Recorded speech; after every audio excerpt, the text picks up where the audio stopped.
Ben Johnson knows him and knows his strengths.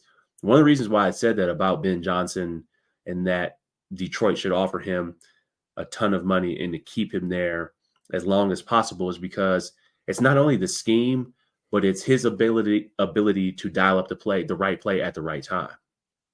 Not saying that another coordinator can't come in there and do well and get Jared Goff and those guys in position to be successful, but Ben Johnson, like I said, doesn't see a bad down and distance. He's not calling a draw on 3rd and 17. He's calling a hook and ladder.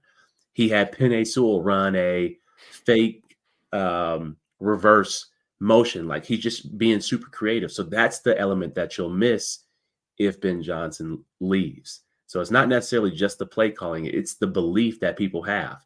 Does everybody, if you get rid of, if Ben Johnson goes and becomes a head coach somewhere else, do the players come in with the same excitement on a Wednesday and a Thursday when the plays are getting installed? And now you're going to have a new coordinator coming in, and now all those players are going to be comparing his play calling to Ben Johnson's.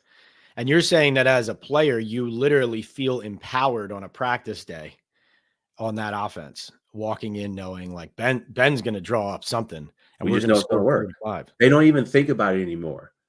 When the players hear the play call, they don't think, oh, is this going to work? They just go out there and run it because they know it's going to work. He has schemed it open, and he has shown that it's going to work in practice throughout the week. So also you have to worry about this as well. Ben Johnson leaves. He will be taking Detroit Lions in free agency. It happens with every team where, okay, he goes there and now he's going to take players who are familiar with his system.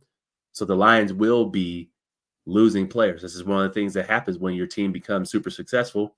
You lose the coaches and then you will lose key players because Ben Johnson will pay a little bit more money than Detroit will because now he needs these players over here.